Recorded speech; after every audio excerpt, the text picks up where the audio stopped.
The astonishing flight of the gump.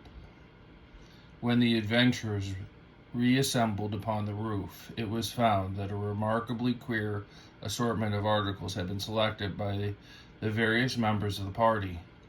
No one seemed to have a very clear idea of what was required, but all had brought something.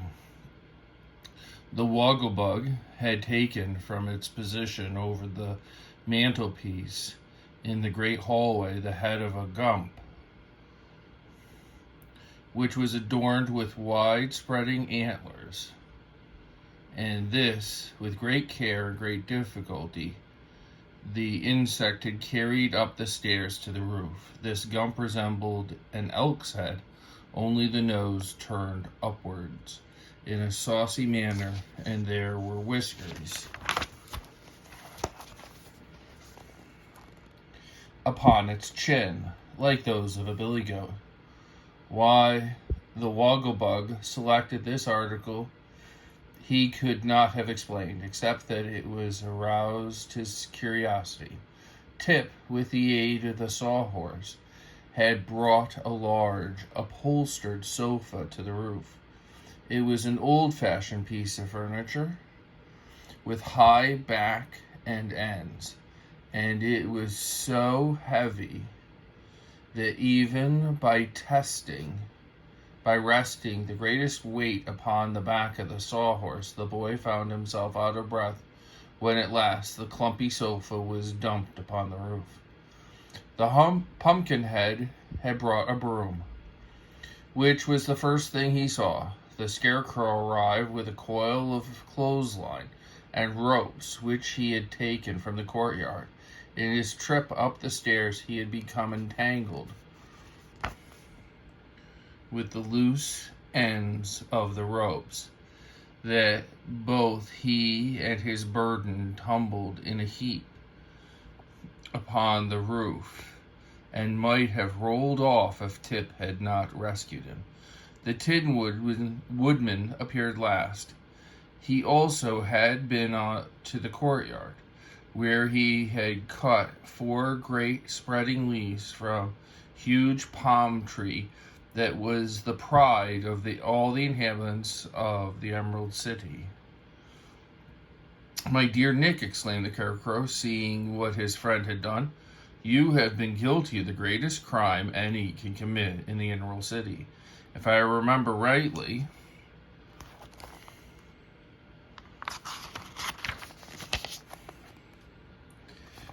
chopping down the leaves from the royal palm tree is to be killed 7 times, and afterwards imprisoned for life."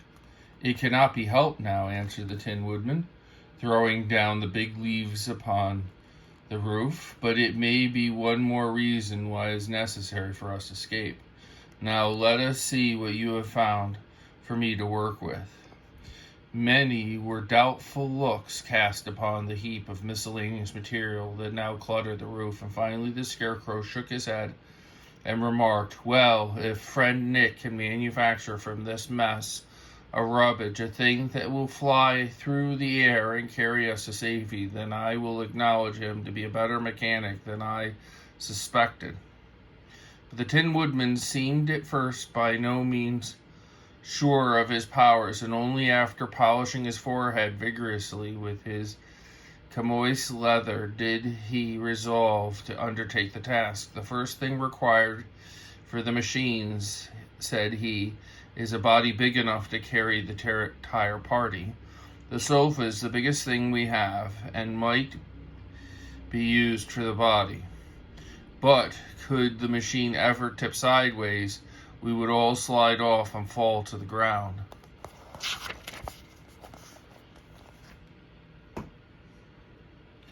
"Why not use 2 sofas?" asked Tip. "There's another one just like this downstairs." "That is a very sensible suggestion," exclaimed the Tin Woodman. "You must fetch the other sofa at once." So Tip and the Sawhorse managed with much labor to get the second sofa to the roof, and when the 2 were placed together edge to edge, the backs and ends formed a protecting rampart all around the seats. "Excellent," cried the Scarecrow. "We can ride within this snug nest quite at our ease." The two sofas were now bound firmly together with ropes and clotheslines, and then Nick Chopper fastened Gump's head to one end, "and that will show which is the front of the thing," said he, greatly pleased with the idea. "And really, if you examine it critically, the gump looks very well as a figurehead. These great palm leaves, for which I have endangered my life 7 times, must serve us as wings." "Are they strong enough?" asked the boy. "They are as strong as anything we can get," answered the woodman, "and although they are not in proportion to the thing's body, we are not in a position to be very particular."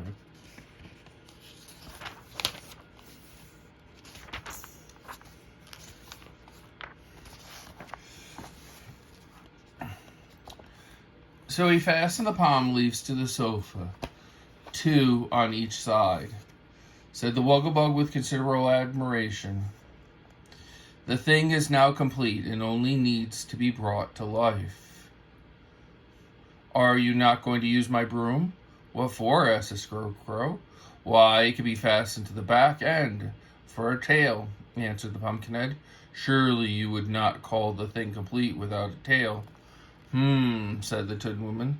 "I do not see the use of a tail. We are not trying to copy a beast, a fish, or a bird. All we ask the thing to do is carry us through the air."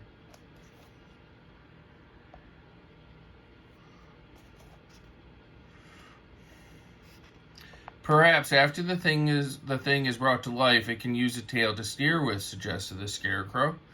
"For if it flies through the air, it will not be unlike a bird, and I've noticed that all birds have tails, which they use for a rudder while flying." "Very well," answered Nick. "The bottom shall be used for the tail. The broom shall be used for a tail." And he fastened it firmly to the back end of the sofa body.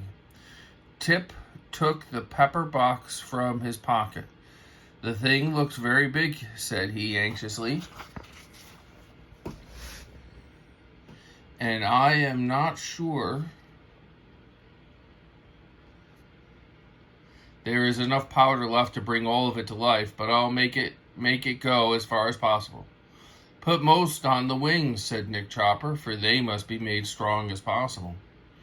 "And don't forget the head," exclaimed Wugglebug. "Or the tail," added Jack Pumpkinhead. "Do be quiet," said Tip nervously. "You must give me a chance to work the magic charm in the proper manner." Very carefully he began to sprinkle the thing with the precious powder. Each of the 4 wings was first lightly covered with a layer. Then the sofa were sprinkled and the broom given a slight coating. The head, I beg of you, forget the head," cried Wugglebug excitedly. "There's only a little powder left," answered Tip, looking within the box, "and it seems to me that it's more important to bring the legs of the sofa to life than the head." "Not so," detried the Scarecrow. "Everything must have a head to direct it, and since this creature is to fly and not walk, it is really unimportant whether its legs are alive or not." So Tip abided by the decision and sprinkled Gump's head with the remainder of the powder.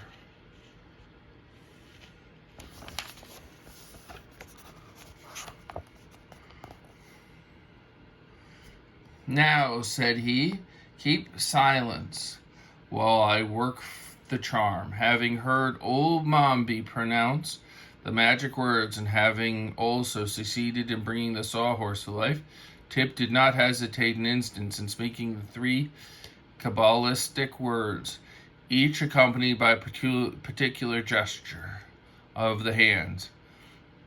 It was a grave and impressive ceremony, and as he finished the incantation, the thing shuddered throughout its huge bulk.